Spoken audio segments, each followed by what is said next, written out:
Hello, good morning all dear students. Shri PP અને PP Hirpra Kanya Vidyalaya કાલાવડમાં આપનું હાર્દિક સ્વાગત છે. તો આજનો લેક્ચર છે આપણો ગણિતમાં પ્રકરણ 13 પૃષ્ઠફળ અને ઘનફળ. તો આજે આપણે નળાકારનું ઘનફળ જોવાનું છે. 13.7 નળાકારનું ઘનફળ. તો નળાકારનું ઘનફળ આપણે કેવી રીતે શોધશું? તો જોઈએ, જેવી રીતે સમાન લંબચોરસને ગોઠવી લંબઘન બનાવાય છે તેવી રીતે સમાન માપના વર્તુળને ગોઠવી થપ્પી કરી અને લંબવૃત્તીય નળાકાર બનાવી શકાય છે. જેવી રીતે આપણે લંબચોરસને ગોઠવીને લંબઘન બનાવતા હતા, એવી જ રીતે વર્તુળને થપ્પીમાં ગોઠવી અને નળાકાર બનાવીએ છીએ.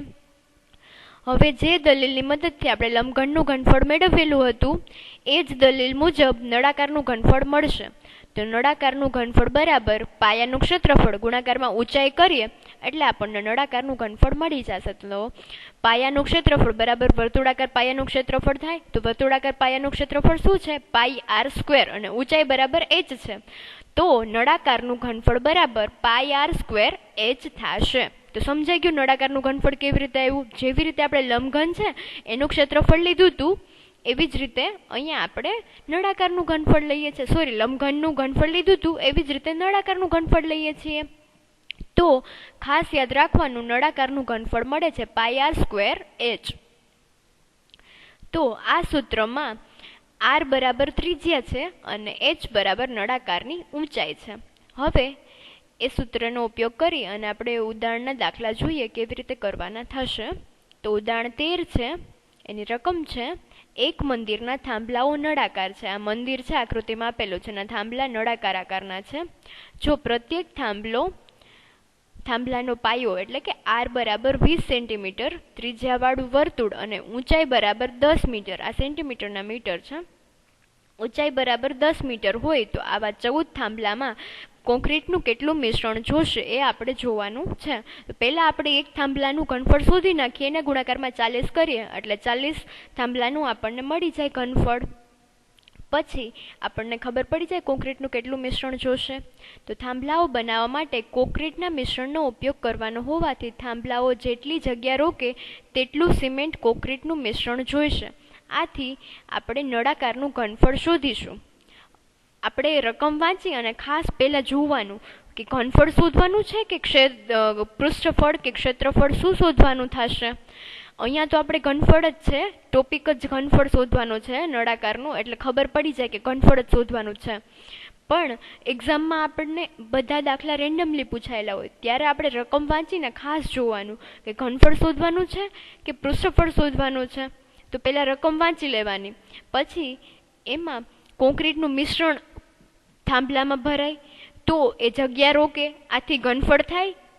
તો બસ એ બધું આપણે જોવાનું, વિચારવાનું અને પછી જોવાનું કે શું ઘનફળ શોધવાનું છે કે પૃષ્ઠફળ. તો અહીં આપણે નળાકારનું ઘનફળ શોધીશું.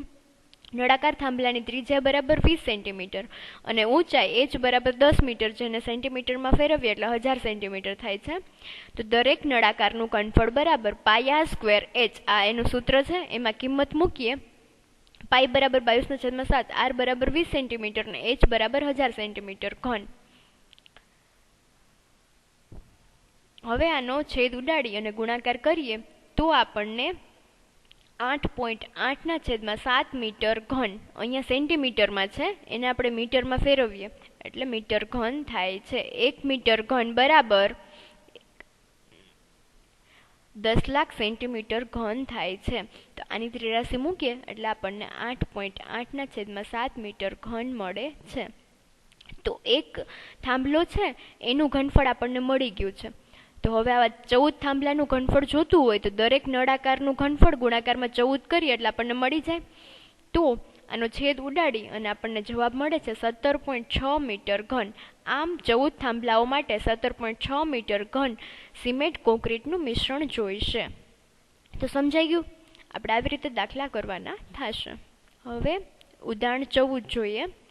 એની રકમ છે, રમજાનના મેળામાં એક દુકાનદારે ખાણીપીણીની દુકાનમાં 15 સેન્ટીમીટર ત્રિજ્યાવાળા એક નળાકાર વાસણમાં 32 સેન્ટીમીટર ઊંચાઈ સુધી નારંગીનો રસ ભરેલો છે. તો કોઈ એક વાસણ છે એનામાં દુકાનદારે શું કરેલું છે? 32 સેન્ટીમીટર ઊંચાઈવાળો ઊંચાઈ સુધી નારંગીનો રસ ભર્યો છે, તો આપણને ઊંચાઈ h બરાબર 32 સેન્ટીમીટર અને અહીંયા ત્રિજ્યા 15 સેન્ટીમીટર આપેલી છે. આ રસ તે 3 સેન્ટીમીટર ત્રિજ્યાવાળા નળાકાર પ્યાલામાં 8 સેન્ટીમીટરની ઊંચાઈ સુધી ભરે છે. તો તે ₹3 પ્રતિ પ્યાલાના ભાવે વેચાણ કરે છે. તો દુકાનદારને બધો રસ વેચી દે તેના કેટલા રૂપિયા મળે, આપણે એ શોધવાનું છે. તો બધો રસ વેચે તો એના માટે કેટલા પ્યાલા ભરાય છે પહેલાં આપણે એ શોધી નાખીએ. પછી એટલા બધાય પ્યાલા વેચાઈ જાય તો એની 83 મૂકીએ કે એક પ્યાલે ₹3, તો આપણને મળેલા પ્યાલા છે ત્યારે કેટલા રૂપિયા, એટલે આપણને કેટલા રૂપિયા મળશે એ મળી જશે. સમજાઈ ગયું? આપણે શું કરશું, પહેલાં આપણને આ જેટલે સુધી આ વાસણ નળાકાર છે એમાં રસ ભરેલો છે એનું ઘનફળ શોધી નાખીએ. એનું ઘનફળ મળી જાય પછી પ્યાલાનું ઘનફળ શોધી નાખીએ.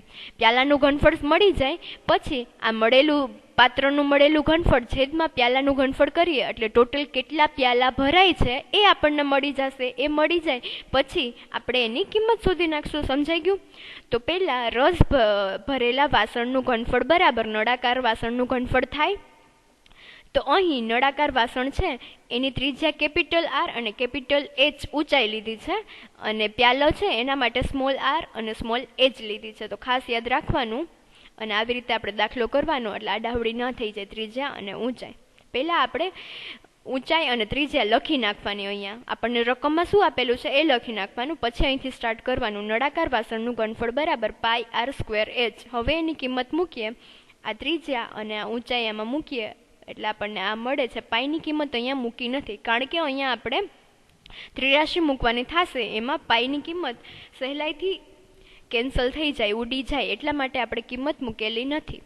એ જ રીતે હવે દરેક પ્યાલામાં રહેલા રસનું ઘનફળ શોધવાનું હોય તો πr²h સૂત્ર છે એમાં r અને h સ્મોલ લીધેલા છે. પાઈની કિંમત આપણે મૂકતા નથી, પાઈ જ રાખીએ છીએ.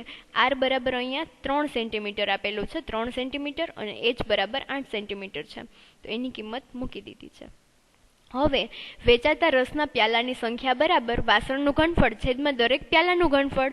તો આ બંને આપણે શોધેલું છે. હવે પાઈ કેન્સલ થઈ ગયા, આના માટે આપણે એની કિંમત મૂકેલી નથી. હવે આનો છેદ ઉડાડીએ એટલે આપણને રસના પ્યાલાની સંખ્યા 100 મળે છે. તો એક પ્યાલાની કિંમત ₹3, તો 100 પ્યાલાની કિંમત બરાબર કેટલી, એમ 83 મૂકીએ એટલે આ બંનેનો ગુણાકાર થાય 3 અને 100નો, એટલે આમ દુકાનદારને મળતી કુલ રકમ બરાબર ₹300 થાય છે. તો સમજાઈ ગયું આપણે કેવી રીતે દાખલા કરીશું? તો આજનું હોમવર્ક છે નળાકારના ઘનફળનું સૂત્ર લખવાનું અને બંને ઉદાહરણ 13 અને 14 હોમવર્કમાં કરવાના છે. તો આવતા લેક્ચરમાં 13.6 દાખલા જોઈશું. આજે આટલા સુધી રાખીએ. Thank you students. Stay safe, stay home.